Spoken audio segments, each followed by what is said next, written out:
오늘의 교수 장항석. 첫 번째 여행지 시칠리아. 지중해 아름다운 섬이고 기암 절벽이 있다. 다양한 문화가 공존한다. 여러 교류가 많이 일어났다. 인류 역사상 최악의 질병이 시작된다. 그것은 흑사병이었다.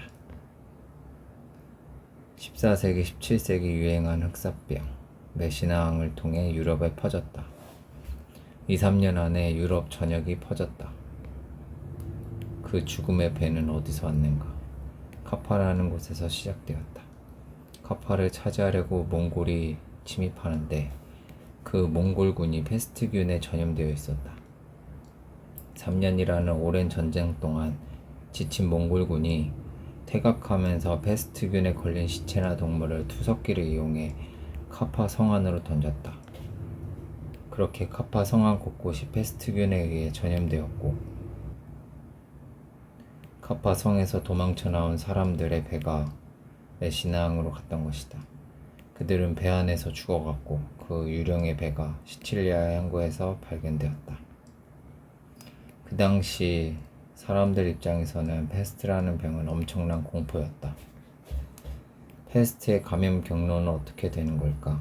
일단 페스트균에 감염된 쥐벼룩이 쥐에게 옮겨가고 그 쥐가 돌아다니다가 사람에게 쥐벼룩을 옮기고 대부분의 쥐들도 페스트균에 의해 죽게 되는데 유난히 페스트균에 강한 쥐가 있었다. 곰쥐라고 불리는 큰 쥐인데 아시아에서 유럽으로 넘어간다. 곰쥐가 페스트를 창궐하게 했다는 설도 존재한다. 쥐 말고도 다른 원인도 있다. 사람이 사람에게 페스트도 비말로 옮겨졌다. 코로나와 비슷하다. 젊은 사람들조차 한나절 안에 죽음에 이르게 하는 페스트. 영문도 모른 채 죽어간 수많은 사람들. 페스트는 중세 유럽을 혼란에 빠뜨렸다. 중세 유럽에는 교통도 좋지 않았고 멀리 사람들이 이동하기에도 어려웠을 텐데 어떻게 유럽 전역으로 빠르게 퍼졌던 걸까? 그 당시 유럽 환경 시기가 전 세계적으로 가장 추웠던 소빙기로 기록되어 있는데 춥고 음습한 기후 탓에 농작물 재배도 어려웠고 반복된 기근과 흉적으로 사람들의 면역력이 약해져 있었다. 그 이후로 더욱 기승을 부렸다. 그리고 최악의 위생 환경으로 중세 유럽의 길거리는 하수도 시설이 없었기 때문에 온갖 배설물로 가득했다. 그 시절 사람들은 현재 코로나 시대와는 다르게 인터넷이 없어 정보를 접하고 알 수 있는 수단이 없었기 때문에 그저 기도만 하며 신앙에 의존했다고 한다. 그 당시에는 페스트가 신의 형벌이라고 여겨서 회개를 위해 종교시설을 갔다. 기도만이 살 길이라고 생각해 대규모 집회를 하면서 더 빨리 감염되었고 당시 그들이 할 수 있는 최선의 노력을 했지만 안타깝게도 결과는 더 안 좋았다. 더해서 페스트의 무지로 인해 동네를 돌며 이상한 자해 행동도 하며 돌아다니는 사람들도 있었다. 자해로 상처난 자리에 세균들이 감염되면서 위생은 더 안 좋아졌다.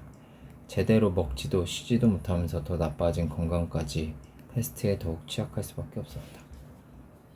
어느 날부터 신앙에 대한 의심까지 생기기 시작한다. 종교에 대한 회의도 생기기 시작한다. 결국 아는 것이 없고 기술이 덜 발달되었던 시대에 인간은 무지했고 약했다. 그리고 이런 상황 속에 사람들은 증오의 대상을 찾게 되는데 유난히 유대인들이 발병률도 적고 안 죽는다고 생각했다. 우연이었지만 유대인들의 생활 방식이 깔끔하고 교리에 의해 철저하게 생활하다 보니 페스트에 슬기롭게 대처 중이었던 것이다. 사실과 상관없이 일부 대다수 사람들은 오해하고 강대국을 중심으로 유대인 학살이 발생했다. 유럽인들은 어떻게 페스트를 극복했을까? 두 번째 여행지로는 프랑스의 물랭이다. 고딕 양식이 높은 지붕이 아름다운 물랭 대성당이 있다. 물랭은 프랑스 파리 남부에 위치한 알리에 주의 주도다. 물랭에서 페스트의 대표 연관 이미지가 탄생했는데 까마귀 복장을 한 페스트 의사다.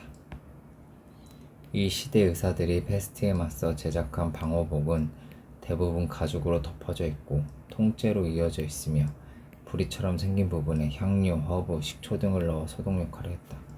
향료나 식초는 냄새를 맡고 균을 막아주기 위해 넣었다. 패스트 치료법을 언급한 영국 출신의 천재과학자 뉴턴, 그 외에도 노스트라다무스도 의사로서 방역 진료에 참여했다.